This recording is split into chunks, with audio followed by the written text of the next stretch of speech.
नमस्कार, India news के sports page पे आपका स्वागत है। मैं हूं राजीव मिश्रा और आप देख रहे हैं अपना पसंदीदा शो रन युद्ध। आज रन युद्ध में बात करेंगे भारत और जिम्बाब्वे के खिलाफ बीच होने वाली वनडे सीरीज की। और इस वनडे सीरीज का पहला मुकाबला गुरुवार को खेला जाएगा। और जाहिर सी बात है, जिम्बाब्वे एक तरफ जहां बहुत कमजोर टीम मानी जा रही है, वहीं हिंदुस्तान की टीम अपनी पूरी ताकत के साथ मैदान पर उतरेगी। हालांकि इस टीम में अभी भी रोहित शर्मा, विराट कोहली, जसप्रीत बुमराह या मोहम्मद शमी जैसे नाम नहीं है, लेकिन जो नाम जिम्बाब्वे पहुंचे हैं वो अपना इम्पैक्ट छोड़ने के लिए पूरी तरह से बेताब हैं।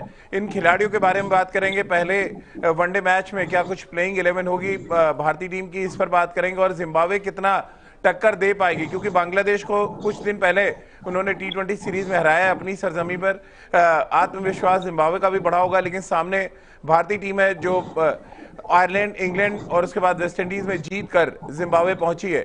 यानी कि जिम्बाब्वे का सामना एक ऐसी टीम से है जिसके साथ फॉर्म है, जिसके पास कई बड़े खिलाड़ी हैं। और ऐसे में इन तमाम बड़े खिलाड़ियों को रोकना, भारतीय टीम के फॉर्म को टक्कर देना अपने आप में बड़ी चुनौती होगी जिम्बाब्वे के लिए। अब भारतीय टीम के लिए क्या कुछ चैलेंजेस हैं, भारतीय टीम इस सीरीज से क्या कुछ हासिल कर सकती है, इस पर बातचीत करेंगे। हमारे साथ क्रिकेट एक्सपर्ट्स का बड़ा पैनल जुड़ चुका है। हमारे साथ सबा करीम, पूर्व क्रिकेटर और सिलेक्टर हैं। हमारे साथ रितेंद्र सिंह सोढ़ी, हमेशा की तरह कार में सवार, जो अपने बातों के वार से आपको समझाने की कोशिश करेंगे कि क्या कुछ होगा भारतीय टीम का कॉम्बिनेशन। रितेंद्र, पहला सवाल तो यही जहन में आता है कि चलिए जिम्बाब्वे कमजोर है, हम क्लीन स्वीप भी कर लेंगे, लेकिन अंत में इस सीरीज से अगर हम बात करें और 2024 वर्ल्ड कप जो 50 ओवर का होने वाला है, 2023 माफ कीजिएगा, उस लिहाज से अगर हम देखें तो क्या वो तीन चीजें जो हम हासिल करना चाहेंगे इस सीरीज से? देखिए राजीव, सबसे पहले तो मनोबल। देखिए हल्की सीरीज है, लेकिन एंड ऑफ द डे ये अंतरराष्ट्रीय मैच है। You are playing for your country, you are playing for national pride. तो जब प्राइड होता है तो आप अपना बेस्ट देते हैं। मैं मानता हूं हमारे दिग्गज यहाँ मौजूद नहीं है, लेकिन जो लड़के जिनको अपॉर्चुनिटी मिल रही है वो इसको they would love to grab it with both hands. क्योंकि बहुत बार ऐसा होता है, अगर ऐसी सीरीज नहीं आती है आपका मौका ही नहीं आता है। लेकिन जब भारत जिम्बाब्वे के साथ खेलता है, हमने अक्सर देखा है बहुत से नए युवा खिलाड़ियों को मौका मिलता है। और ऐसे कई नाम हैं जिनका डेब्यू जिम्बाब्वे के खिलाफ हुआ है, लेकिन उन्होंने अंतर्राष्ट्रीय क्रिकेट में आके अपना सिक्का जमाया है। तो जी हाँ, जिम्बाब्वे को आप हल्के में बिल्कुल नहीं आन सकते। अभी सीरीज जीत के आ रहे हैं अपनी जमीन पर, और अंतर्राष्ट्रीय टीम है। एक जमाना था जिम्बाब्वे की टीम में grant flower, Andy flower, Henry Olonga, Paul Strang बड़े खिलाड़ी होते थे। अभी युवा टीम है, ट्रांजिशन फेज से निकल रही है। बट भारतीय टीम, मुझे पूरा भरोसा है, they will leave no stone unturned when it comes to beating any international side। तो यहाँ पे हम जरूर ही करेंगे कि भारतीय टीम बहुत अच्छा खेलेगी और बहुत से ऐसे विकल्प हमारे सामने बाहर आएंगे। सबा भाई, आप कैसे देख रहे हैं इस सीरीज को? देखिए, सीरीज जीतने में कोई शंका नहीं है, हम उनके खिलाफ क्लीन स्वीप भी कर सकते हैं उसमें भी हमें शंका नहीं है। लेकिन जो इंपॉर्टेंट फैक्टर है कि क्या कुछ हम हासिल करने वाले हैं इस सीरीज से, आपको क्या लग रहा है? तीन इंपॉर्टेंट चीजें क्या होने वाली? देखिए, बहुत ही बड़ी अपॉर्चुनिटी है ये हमारे यंगस्टर्स के लिए और बेंच स्ट्रेंथ को टेस्ट करने के लिए। तो मुझे लगता है सबसे बड़ा पॉजिटिव यही होगा कि इन सभी खिलाड़ियों में से कौन ऐसा खिलाड़ी है जो आने वाले समय में अपनी जगह पक्की कर सकता है एक दिवसीय क्रिकेट में। और आपने सही कहा कि 2023 में जो विश्व कप होने वाला है भारत में, उसकी तैयारी एक तरह से शुरू हो गई है। हमने देखा है कि T20 के लिए भारतीय टीम का प्रयास यही रहा है कि उनकी बेंच स्ट्रेंथ को और मजबूत किया जाए। कुछ उसी तरह से एक दिवसीय क्रिकेट में भी प्रयास यही होगा भारतीय टीम का, कि जो ऐसे खिलाड़ी हैं जिनको ट्राई आउट कर रहा है भारत इस समय, उनमें से कौन ऐसा खिलाड़ी है जो आने वाले समय में अपनी जगह पक्की कर सकता है। इंटरेस्टिंग रहेगा एक दो और खिलाड़ियों के लिए जो इंजरी के बाद वापस आ रहे हैं। मैं देखना चाह रहा हूँ कि दीपक चाहर को, दोनों ने जब वो चोटिल हुए तो उसके पहले शानदार प्रदर्शन दिखाया है व्हाइट बॉल क्रिकेट में। तो ये एक और समय है, वापसी वो कर रहे हैं, थोड़ा बहुत संयम के साथ उनको खेलना होगा, अपने आप को ईज इन करना पड़ेगा। तो ये एक और अपॉर्चुनिटी होगी KL राहुल और दीपक चाहर के लिए वापस आना। मैं थोड़ा बहुत एक्साइटेड हूँ कुलदीप यादव और अक्षर पटेल को भी देखने के लिए कि पहली बार ये दोनों एक तरह से सीनियर स्पिन कॉम्बिनेशन का रोल निभाएंगे। तो देखने वाली बात ये होगी कुलदीप यादव के लिए कि वो वापसी जो कर रहे हैं अंतर्राष्ट्रीय क्रिकेट में, यहाँ पर वो गेंदबाजी किस तरह की करते हैं। क्योंकि हरारे का जो विकेट रहता है वो जनरली अगर आपने देखा होगा कि काफी अच्छा रहता है बल्लेबाजी के लिए। एक शानदार ये टेस्टिंग ग्राउंड रहेगा हमारे स्पिनर्स के लिए और हमारे बॉलिंग कॉम्बिनेशन के लिए भी। राजीव,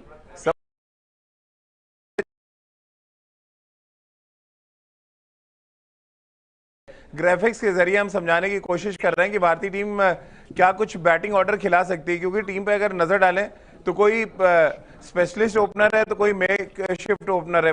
मिडिल ऑर्डर के बैट्समैन बहुत कम नजर आ रहे हैं, क्योंकि रिसेंटली जितने भी बैट्समैन खेले हैं उनमें सभी के सभी ओपनिंग बैट्समैन है। आप नजर डालेंगे टीम में सभा भाई, शिखर धवन, के राहुल, संजू सैमसन, ये सारे ओपन कर चुके हैं और या ओपनर के तौर पे खेल सकते हैं। फिर अगला जो हम स्लॉट देखेंगे, अगला नंबर देखें, ईशान किशन, ऋतुराज गायकवाड़, शुभमन गिल, ये सारे ओपनर। फिर दीपक हुड्डा आएंगे, वो भी ओपन कर चुके हैं। अब ऐसे में क्या कुछ बैटिंग कॉम्बिनेशन आप देख रहे हैं टॉप 6 बैट्समैनों की अगर बात करें तो? देखिए राजीव, कई बार हम लोग ये सोचते हैं कि अगर आप T20 क्रिकेट में ओपन कर चुके हैं तो फिर आप एक दिवसीय क्रिकेट में भी ओपन कर सकते हैं, और ये बहुत बड़ा मिसनॉमर रहता है। कई ऐसे खिलाड़ी जिनका आपने नाम लिया, ये अपने टीम के लिए या फिर व्हाइट बॉल क्रिकेट जब भी इन्होंने खेला है भारत, इनमें जो बल्लेबाज है वो मध्य क्रम में उन्होंने बैटिंग की है, चाहे वो संजू सैमसन हो गए या फिर दीपक हुड्डा हो गए या फिर राहुल त्रिपाठी क्यों ना हो गए। ईशान किशन ने भी T20 में जरूर ओपन किया है, पर अगर आप उनका डोमेस्टिक क्रिकेट देखेंगे, डोमेस्टिक करियर देखेंगे झारखंड के लिए, वहां पर उन्होंने व्हाइट बॉल क्रिकेट में मध्य क्रम में आकर बल्लेबाजी की है। तो इन सबों में वो फ्लेक्सिबिलिटी है, इनमें से किसी को भी आप मध्य क्रम में आकर खिला सकते हैं। एक बात तो पक्की है कि जहां तक मुझे एहसास हो रहा है कि केएल राहुल और शिखर धवन को ओपन करना चाहिए। उसके बाद नंबर 3 पर शुभमन गिल एक और ऐसे प्लेयर है जिनको आप ट्राई आउट कर सकते हैं, और आने वाले वक्त में मुझे पूरा विश्वास है कि शुभमन गिल एक और फॉर्मेट प्लेयर हो सकते हैं और ओपन कराइए या फिर नंबर 3 पर उनको खिलाया जा सकता है। उसके साथ साथ ईशान किशन है, संजू सैमसन है, दीपक हुड्डा, मुझे लगता है उनको मौका मिलना चाहिए, क्योंकि अगर आप 5 गोलों के साथ खेल रहे हैं, आपके पास क्या बोल रहे हैं आप राजीव? राहुल त्रिपाठी भी है टीम में, वही मैं कह रहा हूं। तो इनमें से आप किसी को भी चुन सकते हैं जो मिडिल ऑर्डर में आकर बल्लेबाजी कर सकते हैं। दीपक हुड्डा का नाम लेके तो एक एडिशनल बॉलर हो जाएंगे आपके लिए, और आपको एक 6 बॉलिंग ऑप्शन चाहिए अपने टीम में। राजकुमार सर भी हमारे साथ इस चर्चा में शामिल हो रहे हैं। राजकुमार सर, ओपनर्स की तादाद बड़े लंबे दिख रही है, और सभा भाई ने बड़ा वैलिड क्वेश्चन भी उठाया कि T20 में जो ओपन कर चुका है जरूरी नहीं कि वो वनडे में भी करे, लेकिन सवाल तो वही कि व्हाइट बॉल क्रिकेट में अगर आप उनसे ओपन करा रहे हैं तो कोई बहुत ज्यादा फॉर्मेट में फर्क आता नहीं है। आपकी जो सोच है उसमें फर्क आता है कि आप 20 ओवर की क्रिकेट नहीं, 50 ओवर की क्रिकेट खेल रहे हैं, आपको ज्यादा गेंदें खेलने को मिलेंगी। ऐसे में आप किस तरह के टॉप 6 बैट्समैन देख रहे हैं इस बार? देखिए राजीव, यहाँ पर ओपनर्स ज्यादा है और कहीं ना कहीं शायद मिडिल ऑर्डर में जो स्पेशलिस्ट मिडिल ऑर्डर है वो थोड़े कम है। लेकिन जैसा कि अभी चर्चा हो रही है कि ये सभी बल्लेबाज ऐसे हैं जो मध्य क्रम में भी बल्लेबाजी कर सकते हैं, तो कोई बहुत बड़ी चिंता का विषय नहीं है। और टॉप में आपके पास जब केएल राहुल और शिखर धवन है या शुभमन गिल हैं, तो बाकी लोगों को मिडिल ऑर्डर में ही बल्लेबाजी करनी होगी, भले वो ईशान किशन हो या दीपक हुड्डा हो, तो वहां पर या संजू सैमसन हो। तो कुल मिलाकर अगर आप देखें तो ये 6 के 6 लोग ओपन कर सकते हैं। तो ये एक मतलब मैं कहूंगा कि ओपनर्स थोड़े ज्यादा हैं, लेकिन मिडिल ऑर्डर में आपको एडजस्ट करना होगा। और T20 फॉर्मेट में बहुत ज्यादा एडजस्टमेंट की वो ऐसी दरकार होती नहीं है, क्योंकि बहुत शॉर्ट क्रिकेट है और आपको जाते ही अपने स्ट्रोक्स खेलने होते हैं। ऐसा नहीं है कि आपको अपनी इनिंग बिल्ड करनी हो, लेकिन हाँ, वनडे क्रिकेट में जरूर आपको लंबी पारी खेलनी होती है, तो वहां पर एडजस्टमेंट की आपको जरूरत पड़ेगी। रितेंद्र, क्योंकि इंडिया न्यूज़ की प्लेइंग 11 आपको दिखाएं, उससे पहले फटाफट एक रिएक्शन आपका भी ले लेते हैं। टॉप 6 बैट्समैन किसको आप देख रहे हैं पहले ओडीआई मुकाबले में? देखिए राजीव, यहाँ पे तो जो हम ओपनिंग स्लॉट की बात करें उसमें तो कोई भी किसी को डाउट नहीं होना चाहिए। शिखर धवन, केएल राहुल, नंबर 3 पे शुभमन गिल, क्योंकि ये एक ऐसे प्लेयर हैं जिन्होंने अपना लोहा मनवाया है, ऑल फॉर्मेट प्लेयर बन सकते हैं, इनके लिए एक बड़ी सीरीज है। ईशान किशन हम देख सकते हैं मिडिल ऑर्डर में खेल सकते हैं, अभी साहबा ने जैसे बात की वो अपनी स्टेट के लिए मिडिल ऑर्डर खेलते रहे। और यहाँ पे राजीव सबसे बड़ी वो 5 पे संजू सैमसन है, उनके लिए बड़ा मौका है, दीपक हुड्डा के लिए बड़ा मौका है। लेकिन ये देखिए राजीव, आपको कोई भी स्लॉट मिले, मुझे याद आता है अपना, मैं विजय हजारे ट्रॉफी की बात करें, पंजाब के लिए जब भी खेला वनडे में हमेशा ओपन करता था, लेकिन जब भारतीय टीम में बारी आई तो नंबर 7 पे आई। तो वहां पे आपको कोई भी I think you should not have any regrets, because जहां भी आपको मौका मिलता है you got to go and excel there. तो यहाँ पे सब प्लेयर्स को मौका मिल रहा है, और अगर आपके दिग्गज अवेलेबल होते, शायद संजू सैमसन टीम में ना होते। हम बात कर रहे हैं दीपक हुड्डा की, शायद उनको मौका ना मिलता 50 ओवर फॉर्मेट में, लेकिन आपको मौका मिला। आप कहीं भी खेलें, आपको रन बनाने आने चाहिए, और यही सीरीज एक बड़ा मौका है। राजकुमार सर, दो ऐसे खिलाड़ी जो शायद T20 वर्ल्ड कप के लिए भी दावेदार होंगे, के राहुल जिनका सर्टेन माना जा रहा है, फिर दीपक चहर और कुलदीप यादव, इन तीनों के लिए कितना इंपॉर्टेंट सीरीज देख रहे हैं? क्या यहाँ पर जो इम्पैक्ट छोड़ते हैं उसका असर वहां पे नजर आएगा? और उसी कड़ी में दीपक हुड्डा को भी अगर हम जोड़ दें। बिल्कुल राजीव, आपने 3-4 नाम लिया, लेकिन इनके अलावा भी कुछ प्लेयर्स हैं लाइक ईशान किशन या संजू सैमसन। अगर वो भी अच्छा करते हैं तो जरूर वो कहीं ना कहीं एक दावा पेश करेंगे वर्ल्ड कप के लिए T20 क्रिकेट में, क्योंकि इन लोगों ने भी अच्छा किया है T20 क्रिकेट में। तो एक बहुत अच्छी अपॉर्चुनिटी है सभी प्लेयर्स के लिए कि अपना एक बड़ा परफॉर्मेंस दे, जो एक इम्पैक्टफुल परफॉर्मेंस देगा। तो जरूर वो कंसिडर किया जाएगा आगे आने वाले वर्ल्ड कप के लिए। चलिए, तो मैं इंडिया न्यूज की संभावित प्लेइंग 11 यहाँ पे दिखा रहा हूँ, जो गुरुवार को जिम्बाब्वे के साथ 2-2 हाथ करती नजर आएगी। सभा भाई, एक बार टीम आपको बता देता हूँ, फिर आप सभी के रिएक्शन लेता हूँ। शिखर धवन और के राहुल पारी की शुरुआत करेंगे। शुभमन गिल नंबर 3 पे, राहुल त्रिपाठी को हमने नंबर 4 पे रखा है, संजू सैमसन 5 पे, दीपक हुड्डा 6 पे, अक्षर पटेल 7 पे, कुलदीप यादव 8 पे, दीपक चहर 9, आवेश खान 10 और मोहम्मद सिराज 11। ये हमारी इंडिया न्यूज की प्लेइंग 11 है। सभा भाई, अब इसमें क्या कुछ चेंजेस आप करना चाहेंगे? मुझे लगता है कि राहुल त्रिपाठी की जगह पे हो सकता है कि ईशान किशन को मौका मिलना चाहिए, क्योंकि इसके पहले वो खेल चुके हैं एक दिवसीय क्रिकेट भारत के लिए, और व्हाइट बॉल क्रिकेट में वो खेल चुके हैं। तो एक मौका उनको यहाँ पर मिलना चाहिए। उसके साथ साथ पेस बॉलिंग में अगर देखा जाए तो दीपक चहर, मोहम्मद सिराज और प्रसिद्ध कृष्णा के साथ मैं जाना चाहूंगा कम से कम पहले मैच में, क्योंकि इन तीनों के पास अनुभव है। दीपक चहर आपको याद होगा जो पिछले साल, लेकिन सभा भाई यहाँ ये भी देखना है आपको कि कितने मैच फिट हैं। अगर यहाँ वो तीनों मैच खेलते हैं तो एशिया कप के लिए वो कम से कम मैच फिट हो जाएंगे। क्या ये ज़हन में होगा वीवीएस लक्ष्मण के भी, और ये राहुल द्रविड़ से बात हुई होगी इस बारे में? इसके बाद आप दीपक चहर की बात कर रहे हैं? जी, दीपक चहर की। दीपक चहर तो मैच फिट हो गए हैं, तो अब उनको इसीलिए उनको खिलाना होगा, क्योंकि उनका परफॉर्मेंस काफी अच्छा रहा है व्हाइट बॉल क्रिकेट में, खास करके एक दिवसीय मैचेस में। इसीलिए मुझे लगता है कि 3 जो पेस बॉलर्स हैं वो मेरे विचार से दीपक चहर, प्रसिद्ध कृष्णा और उसके साथ साथ मोहम्मद सिराज, यानी आवेश खान को नहीं खिलाएंगे यहाँ पे। ये एक दिवसीय मैचेस में मैं अभी पहले मैच में मैं कह रहा हूँ जो मेरी टीम रहेगी वो ये रहेगी 3 पेस बॉलर्स की, अक्षर पटेल और कुलदीप यादव के साथ। तो यही 1 या 2 परिवर्तन मैं एक्सपेक्ट कर रहा हूँ इस टीम में। राहुल त्रिपाठी के बारे में मैं भी बहुत ज्यादा एक्साइटेड हूँ, और मुझे विश्वास है कि उनको आने वाले मैचेस में जरूर मौका मिलना चाहिए, क्योंकि वो बहुत ही सेल्फलेस खिलाड़ी है, बहुत ही मेहनती खिलाड़ी है, और जहां जहां उनको मौका मिला है उन्होंने शानदार प्रदर्शन किया है। फर्स्ट क्लास क्रिकेट में उनको ढेर सारा अनुभव है, वहां पर उन्होंने रन बनाए हैं, इसी वजह से उनको मौका मिला है इस समय भारत के लिए। तो बहुत ही शानदार अवसर है। हो सकता है कि पहले 1-2 मैचेस में ना मिले खेलने के लिए, पर इस बार उनका डेब्यू जरूर मैं एक्सपेक्ट कर रहा हूँ। रितेंद्र, आपने भी टीम सुन ली होगी जो संभावित प्लेइंग 11 हमने बनाई है। गुरुवार को जो पहला वनडे मुकाबला खेला जाएगा हरारे में, कितना सहमत है? जैसे कि सभा भाई ने क्वेश्चन किया कि नंबर 4 पे हो सकता है राहुल त्रिपाठी की जगह ईशान किशन, और मोहम्मद सिराज की जगह वो खिलाना चाहेंगे यहाँ पर आवेश खान की जगह, आवेश खान की जगह वो खिलाना चाहेंगे यहाँ पे प्रसिद्ध कृष्णा को। राजीव, अगर आप मेरा ओपिनियन लेंगे, मुझे लगता है आवेश खान को पहले मौका मिलना चाहिए, क्योंकि बहुत जबरदस्त फॉर्म में नजर आए हैं। T20 क्रिकेट में बहुत अच्छा किया है, तो अगर 50 ओवर फॉर्मेट है, ही deserves opportunity little more than प्रसिद्ध। तो यहाँ पे टीम मैनेजमेंट देखते हैं किसके साथ जाती है। लेकिन अगर त्रिपाठी की बात करें, ईशान किशन हमको पहला मौका मिलना चाहिए, क्योंकि बहुत देर से हमने देखा है ईशान को अच्छा मौका नहीं मिला है, और ये सीरीज है जहाँ पे वो पूरे अच्छे से खेल सकते हैं। ओपन तो उनको मिलेगा नहीं, ये तो जग जाहिर है। तो मिडिल ऑर्डर में अगर उनको पहले मौका मिलता है, अगर सिक्का जमाते हैं, अच्छे रन्स बनाते हैं, तो उनके साथ कंटिन्यू किया जा सकता है। लेकिन अगर वहां पे कोई फेलियर आता है, रन्स नहीं बनाते, संजू सैमसन रन नहीं बनाते, तो राहुल त्रिपाठी की बारी भी बहुत जल्दी आएगी। राजकुमार सर, आप कितने सहमत हैं जो प्लेइंग 11 हमने बनाई है इंडिया न्यूज के प्लेटफॉर्म पर?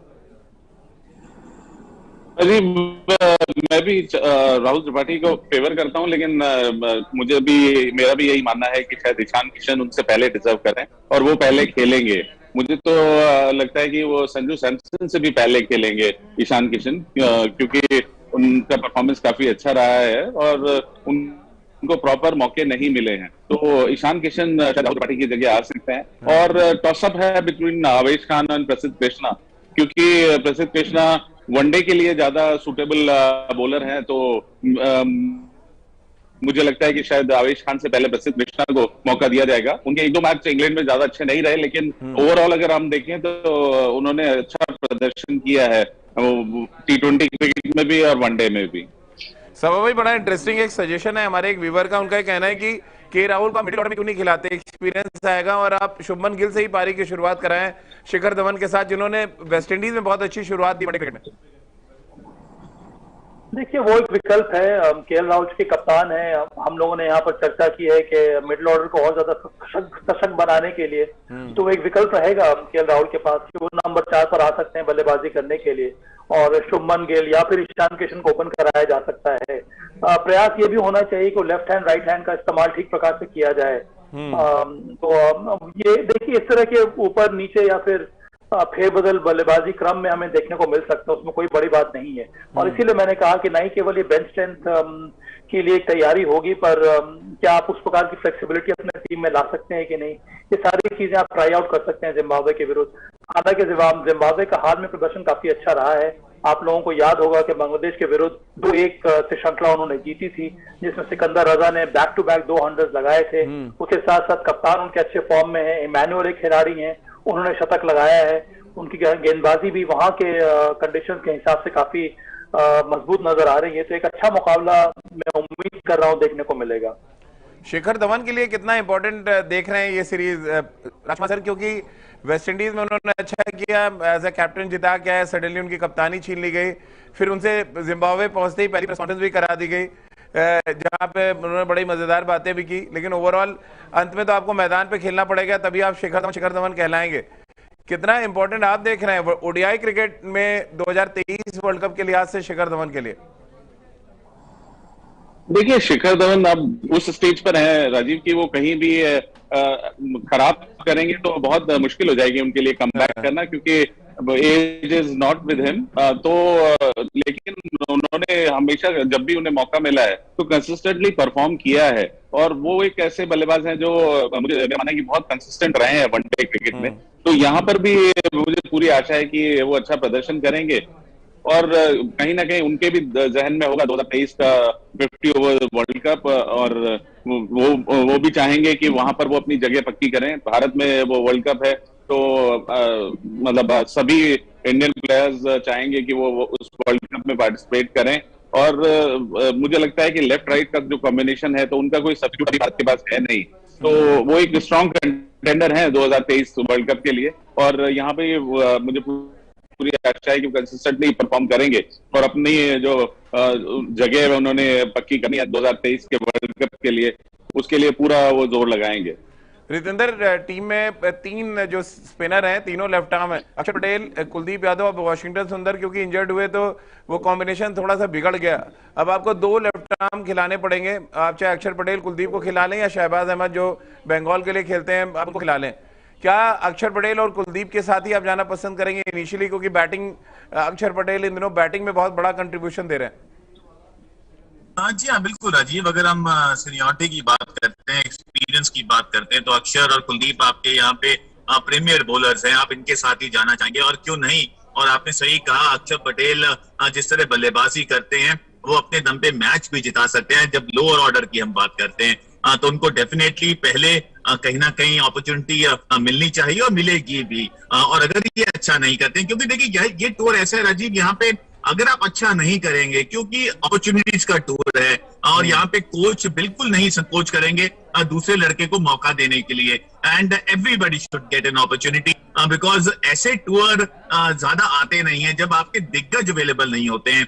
With due respect to Zimbabwe, अंतरराष्ट्रीय टीम है, अच्छा खेल रही है, बट भारत के मुकाबले जिम्बाब्वे को हम इतना बराबर नहीं कर सकते हैं। तो भारत के पास बड़ा मौका है एंड आई एम श्योर यहाँ पे बहुत से विकल्प सामने आ सकते हैं अगर हम 50 ओवर वर्ल्ड कप की बात करें जो अगले साल है। सभा भाई, अगर ईशान किशन और संजू सैमसन दोनों में से किसी एक को खिलाना हो और आप राहुल त्रिपाठी को अगर बनाती है टीम मैनेजमेंट, तो किसको आप ड्रॉप करेंगे यहाँ पे? देखिए, एक ऐसा टूर है जहां पर मुझे लगता है कि टीम मैनेजमेंट की कोशिश यही होगी कि सभी खिलाड़ी को मौका मिले, तो चाहे वो ईशान किशन हो या फिर संजू सैमसन हो या फिर राहुल त्रिपाठी हो, उसका ज्यादा प्लेयर उस हिसाब से अगर हम देखेंगे तो फिर यहाँ पर ड्रॉप कोई भी नहीं होने वाला है, सबको कहीं ना कहीं मौका जरूर मिलेगा और यही कोशिश रही है टीम मैनेजमेंट। नहीं, मैं पहले मैच की बात कर रहा हूं भाई, पहले मैच की। हाँ भाई, मैं कह रहा हूँ अगर पहले मैच की बात अगर हम लोग कर रहे हैं तो संजू सैमसन को मौका मिल सकता है ईशान किशन के पहले, क्योंकि अभी हाल में जो एक दिवसीय मैचेस हुए थे वहां पर संजू सैमसन को मौका मिला है। तो इस तरह के आप रोल प्ले यहाँ पर ट्राई आउट कर सकते हैं नए नए प्लेयर के साथ भी। पर जैसे कि सोडी ने कहा, और आजकल सोडी बहुत ही अच्छी बातें कर रहे हैं, खास करके जब वो गाड़ी में बैठ जाते हैं, तो कई सारे युवा खिलाड़ियों को मौका मिलेगा, उनको प्रयास यही करना होगा कि शानदार वो प्रदर्शन दिखाएं तब जब उनको मौका मिले। राजकुमार सर, आप किसको खिलाना पसंद करेंगे पहले मैच में? जिस तरह का कॉम्बिनेशन आपको लग रहा है, जो 11 में हमने तो संजू सैमसन को जगह दी है, ईशान किशन को नई जगह दी है, आप किसके साथ जाना पसंद करेंगे? राजीव, मैं तो चाहूंगा कि दोनों ही खेलें, क्योंकि दोनों सीनियर हैं और राहुल त्रिपाठी को वेट करना होगा अपनी बारी का। एक शानदार प्लेयर है, नथिंग अगेंस्ट राहुल त्रिपाठी, बहुत ही मुझे अच्छा लगता है उनकी बल्लेबाजी के, वो एक सेल्फलेस क्रिकेटर हैं और बहुत शानदार फ्लक्चुएटिंग किसी भी नंबर पे वो बल्लेबाजी कर सकते हैं और टीम के लिए खेलते हैं। लेकिन यहाँ पर अभी ये सीनियरिटी के हिसाब से अगर आप देखेंगे तो जो एक्सपीरियंस है वो पहले मैच में मुझे आशा है कि ईशान किशन और संजू सैमसन दोनों ही खेलते हुए दिखेंगे। सभा भाई, मुश्किल क्या ज्यादा लग रहा है, भारतीय टीम की प्लेइंग 11 बताना है या जिम्बाब्वे के खिलाड़ियों का नाम लेना? क्योंकि आप कमेंट्री कर रहे हैं, मुझे लग रहा है सबसे ज्यादा प्रैक्टिस आप इस बात को लेकर कर रहे होंगे कि जिम्बाब्वे के खिलाड़ियों का नाम कैसे लिया जाए।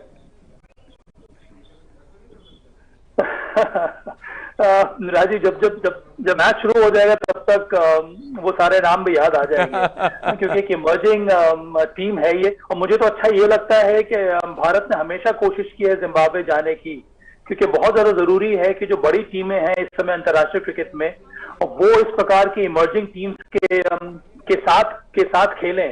जैसा कि भारत ने आयरलैंड के विरुद्ध खेला है, उसी प्रकार से जिम्बाब्वे का भी रहा है। और हमेशा से पिछले कई सालों से, मुझे याद जब मैं चयन करता भी था तब भी भारत ने कई बार दौरा किया है जिम्बाब्वे का, वहां पर इन युवा खिलाड़ियों को मौका मिला है।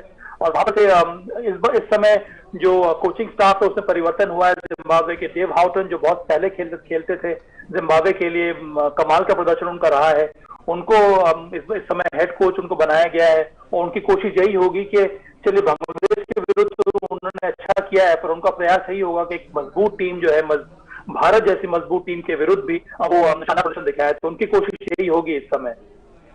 रितेंद्र, सिकंदर रजा का नाम छोड़ दे तो बाकी खिलाड़ियों का नाम लेना वाकई बहुत मुश्किल है। मैं भाई देख रहा था जिम्बाब्वे की टीम, अगर आपको कमेंट्री करना के लिए बुलाया जाए तो, और एक तरफ सिलेक्शन करना हो, तो क्या आप करेंगे? सिलेक्शन में बैठेंगे या कमेंट्री करेंगे? देखिए राजीव, कमेंट्री का जो खाना है ना, साबा भाई छोड़ते ही नहीं है। ये तो दोनों करना चाहेंगे। कोई भी टूर्नामेंट दुनिया का होना, साबा भाई वहां कमेंट्री में होंगे। और ये तो हम देख ही रहे हैं पिछले 10-12 साल से, क्योंकि सबसे बिजीएस्ट पत्रकार इस समय कौन है? इट हैज टू बी साबा करीम, क्योंकि आप इनको आराम तो दे ही नहीं सकते हैं। खेलते रहते हैं, लेकिन अब जैसे कमेंट्री कर रहे हैं, देखिए कमेंट्री बहुत उम्दा करते हैं। और यहाँ पे एक देखिए साबा भाई की बहुत इंपॉर्टेंट बात मैं कहना चाहूंगा ऑन एयर। देखिए आईपीएल जब शुरू होती है ना, तमाम टीमें होती है, कौन सा लड़का कहाँ खेला, बहुत कॉम्प्लिकेटेड होता है। रोज मैच हो रहे हैं, नाम ही नहीं याद आता कौन सा प्लेयर कहाँ जाएगा, क्या होगा। लेकिन साबा भाई को पूरे 15 या जो 22-23 खिलाड़ी हैं ऑन टिप्स याद होते हैं। तो ये इनका इंटेलेक्ट बयान करता है। और देखिए जब घर पे होते हैं, इनके पीछे जो किताबें लगी होती हैं वो बयान करती हैं कि ये क्या कुछ करते हैं, कितना होमवर्क करते हैं, कितनी तैयारी करते हैं। लेकिन ऐसी तैयारी जिम्बाब्वे की नहीं नजर आएगी राजीव। अब भारत के लिए बहुत इजी सीरीज होने वाली है। शुभमन गिल जैसे बल्लेबाजों के लिए राजकुमार सर कितनी इंपॉर्टेंट सीरीज आप देख रहे हैं, क्योंकि वनडे में वेस्टइंडीज में उन्होंने अच्छा किया, शायद ये सीरीज उनकी जगह सीमेंट कर दे वनडे क्रिकेट में। शुभमन गिल के लिए कैसे आप देख रहे हैं इस सीरीज को?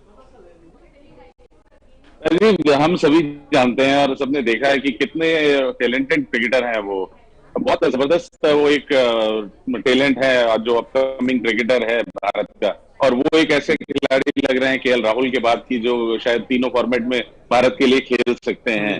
तो इम्पोर्टेंट होगा उनके लिए कि यहाँ पे बड़े रन बनाए और एक बार अपनी जगह परमानेंट पक्की कर लें 11 में, क्योंकि वो कैपेबल है, उनमें वो मादा है, वो टैलेंट है उनमें और अच्छा टेम्परामेंट है, अच्छी टेक्निक है। तो इम्पोर्टेंट होगा उनके लिए कि वो कुछ बड़े स्कोर्स बनाएं और अपनी जगह पक्की करें भारतीय 11 में, जबकि सभी दिग्गज आ जाएं उसके बावजूद भी। समा भाई, आप कैसे देख रहे हैं दीपक हुड्डा और शुभमन गिल जैसे खिलाड़ियों के लिए जो बड़े सीनियर खिलाड़ी हैं तब भी उनको हटाने के लिए 10 बार सोचना पड़े, क्या ये जिम्बाब्वे दौरा कुछ ऐसा करेगा इन यंगस्टर्स के लिए? विशेष करके शुभमन गिल के लिए मुझे तो ऐसा प्रतीत होता है कि चयनकर्ताओं ने और टीम मैनेजमेंट ने उनको मार्कआउट कर लिया है ऑल फॉर्मेट प्लेयर के रूप में। और इस समय अगर हम युवा पीढ़ी को देखेंगे तो एकमात्र ऐसा खिलाड़ी जो जहां तक मुझे लगता है वो तीनों फॉर्मेट खेल सकता है। एक बहुत बड़ा इंप्रूवमेंट देखने को मिल रहा है, मेच्योरिटी नजर आ रही है, एकाग्रता में बढ़ोतरी नजर आ रही है, गेम अवेयरनेस में थोड़ा बहुत नयापन देखने को मिल रहा है, एक अलग अप्रोच के साथ वो बल्लेबाजी कर रहे हैं, तकनीकी रूप से और ज्यादा अपने आप को मजबूत किया है। तो ये सारी चीजें काफी अच्छा लग रहा है देखने में और यही सारी चीजें हैं जो उनको मदद करेगी तीनों फॉर्मेट खेलने में। तो उनके लिए बहुत ही शानदार अवसर है। जिस तरह का प्रदर्शन उन्होंने वेस्टइंडीज के विरुद्ध किया था, हाईएस्ट रन गेटर थे एक दिवसीय श्रृंखला में, उसी को अगर वो आगे बढ़ाएंगे तो आने वाले समय में उनकी जगह जरूर पक्की हो सकती है व्हाइट बॉल क्रिकेट में। तो ये उनके लिए बहुत शानदार मौका है। दीपक हुड्डा को एक और मौका मिल रहा है और उनका जो चयन हुआ है इस समय एक दिवसीय क्रिकेट में वो हुआ है उनके T20 में अच्छे प्रदर्शन के लिए। तो ये एक अलग किस्म की अपॉर्चुनिटी रहेगी ये दिखाने के लिए चयनकर्ताओं के वो न ही केवल T20 क्रिकेट में अच्छा प्रदर्शन कर सकते हैं पर उनकी यूटिलिटी जो है वो एक दिवसीय क्रिकेट में भी हो सकती है, क्योंकि वो नहीं कर सकते हैं। तो उनको अगर टीम को एक बैटिंग ऑलराउंडर की आवश्यकता है तो वो ये वाला भी रोल वो अदा कर सकते हैं। इसी वजह से मुझे लगता है कि ये श्रृंखला बहुत जरूरी है, क्योंकि वो राइट ऑप्शन करते हैं तो आप इनको एक 6th बॉलिंग ऑप्शन के रूप में अपने टीम में रख सकते हैं। जी रितेंद्र, शुभमन गिल से पारी की शुरुआत कराई जाए इसको लेकर बहुत ज्यादा सवाल आ रहे हैं, क्योंकि वेस्टइंडीज में शिखर और शुभमन गिल ने ज्यादातर मैचेस में अच्छा स्टार्ट दिया और भारत ने बहुत कन्विंसिंगली सीरीज जीता। क्या ये अटेम्प्ट कर सकते हैं यहाँ पे टीम मैनेजमेंट की शुभमन गिल को ही एज अ ओपनर बरकरार रखें और के राहुल से कहा जाए मिडिल ऑर्डर में खेलें? जी this can be one of the option, लेकिन मुझे ऐसा नहीं लग रहा है क्योंकि केएल राहुल अब वापसी कर रहे हैं, वो चाहेंगे कि ओपन करें। और अगर हम कप्तानी की भी बात करते हैं, देखिए बनता भी है क्योंकि KL Rahul has been out for quite a time और अगर उनको फॉर्म रिगेन करनी है एज अ ओपनर आपके पास तमाम समय, अपना समय ले सकते हैं, आप लंबा 100 जड़ सकते हैं। और भारतीय पर्सपेक्टिव की अगर हम बात करते हैं, केएल राहुल का बड़ा फॉर्म पकड़ना बहुत इंपॉर्टेंट है। और शुभमन गिल, जी हाँ, he has been opening innings, उनका भी मौका आएगा। और अजीब ये टूर ऐसा है जहां पे आपको इंतजार करना पड़ेगा अपने मौके के लिए। त्रिपाठी को अगर हम 11 में खेलने की बात करते हैं, अगर हम शाहबाज की बात करते हैं 11 में खेलने की, अगर हम बात करते हैं मिडिल ऑर्डर में बल्लेबाजी की, तो मुझे लगता है मौका सबका आएगा और आना भी चाहिए, क्योंकि बाद में आपको मौका मिले या ना मिले। But all said and done, यहाँ पे ऐसा लग रहा है कि शिखर धवन और KL Rahul will be opening the innings in the first game for team India. Rajkumar sir, क्या एक और क्लीन स्वीप इंतजार कर रहा है आपको लग रहा है, या टफ सीरीज आप देख रहे हैं? वेस्टइंडीज की अपेक्षा जिम्बाब्वे ज्यादा टफ कंपटीशन देगी ओडीआई क्रिकेट में? नहीं राजीव, मुझे नहीं लगा कि किसी भी तरह की मुश्किल होगी भारतीय टीम को व्हाइट वॉश करने में, और क्लीन स्वीप होगा यहाँ पर, क्योंकि बहुत ही टैलेंटेड बंच है ये हमारे क्रिकेटर्स हैं और बिल्कुल इनके आगे मोटिवेशन होगा कि अच्छा करेंगे तो आगे T20 वर्ल्ड कप है और अगले साल 50 ओवर्स का वर्ल्ड कप भी है। तो वो एक बहुत बड़ी मोटिवेशन है जिसके लिए सभी अपना 100% या मोर देन 100% देना चाहेंगे और अपनी जगह पक्की करना चाहेंगे टीम में। तो मुझे नहीं लगता कि जिम्बाब्वे इतना अच्छा अपोजिशन, इतना कठिन अपोजिशन होगा इस हमारी बहुत ही टैलेंटेड टीम के लिए। सवा भाई, आप किस तरह देख रहे हैं? क्लीन स्वीप संभव है या आपको लग रहा है बांग्लादेश को हराने के बाद जो कॉन्फिडेंस मिला है जिम्बाब्वे को वो उनके काम आएगा? और सिकंदर रजा जो अकेले दम पे मैच जिता के ले गए, वो एक बड़ा खतरा हो सकते हैं भारतीय गेंदबाजों के लिए। अब देखिए, जिम्बाब्वे के लिए सबसे बड़ी चुनौती है क्वालिटी बॉलिंग अटैक के सामने रन बनाना। पेस बॉलिंग हमारी काफी ज्यादा सदरी नजर आ रही है, उसके साथ अक्षर पटेल, कुलदीप यादव जैसे टॉप क्वालिटी स्पिनर्स, इन सब के सामने बल्लेबाजी करना, रन बनाना, तेज गति से रन बनाना, विशाल स्कोर खड़ा करना उतना आसान नहीं होगा। सिकंदर रजा हो या फिर इनोसेंट हो या फिर कोई और बल्लेबाज क्यों ना हो। तो मैं एक्सपेक्ट कर रहा हूं कि जिम्बाब्वे प्रयास यही करेगा कि वो अपने हिसाब से अपना शानदार प्रदर्शन दें, पर क्या वो भारत के सामने एक टफ चैलेंज दे पाएंगे ये कठिन होगा। तो मैं एक्सपेक्ट कर रहा हूँ एक क्लीन स्वीप, पर मैं चाह रहा हूँ कि कम से कम अब फेजेस में जिम्बाब्वे जरूर शानदार प्रदर्शन दे और एक टफ फाइट दे भारत को। रितेंद्र, क्योंकि वेस्ट इंडीज में भी ओडीआई क्रिकेट में हमने बातचीत की थी, अब जिम्बाब्वे में ओडीआई क्रिकेट शुरू होगी गुरुवार से। क्या एक ऐसी टीम आप यहां से देखना चाह रहे हैं जो T20 में अलग हो और ओडीआई के लिए आप एक अलग फॉर्मेट की टीम बनाने की कोशिश शुरू करें कम से कम? क्या इस लिहाज से, क्योंकि एशिया कप की टीम तो अनाउंस हो चुकी है T20 की, वहां पे कम से कम इस टीम के काफी खिलाड़ी हैं जो नहीं है, क्या ओडीआई क्रिकेट के लिए भी आप देख रहे हैं एक डिफरेंट तरीके का कॉम्बिनेशन जो शायद भारतीय टीम मैनेजमेंट और सिलेक्टर्स बनाना चाहें? जी हाँ, अजीब भी अच्छी बात भी है, क्योंकि देखिए आप दो टीम तब बना सकते हैं अगर आपके पास तमाम विकल्प मौजूद हैं।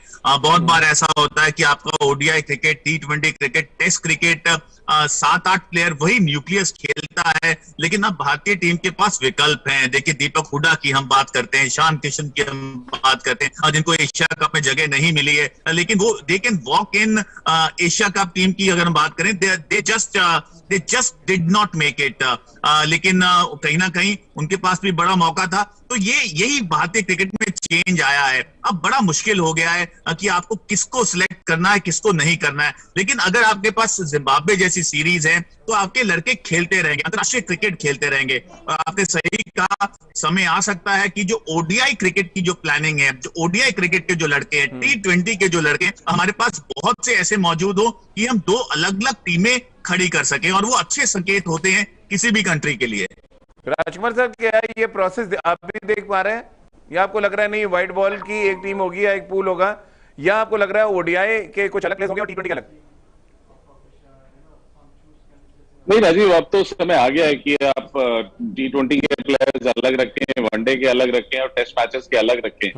और स्पेशलाइजेशन का जमाना है, तो हमारे पास और इतना बड़ा पूल है कि हम वो अफोर्ड कर सकते हैं। हमारे पास प्लेयर्स की कमी नहीं है, हमारे जो सेकंड लाइन है वो भी बिल्कुल तैयार है। तो अच्छा ये सिस्टम है कि इंडिया ए खेलकर ये लोग इतने मैच्योर हो चुके हैं कि बिल्कुल they can always walk in. तो एक अच्छा ऑप्शन है सेलेक्टर्स के पास कि वो ज्यादा प्लेयर्स को मौका दें और देखें कि कौन T20 में ज्यादा बेहतर है और कौन वनडे क्रिकेट में ज्यादा बेहतर है।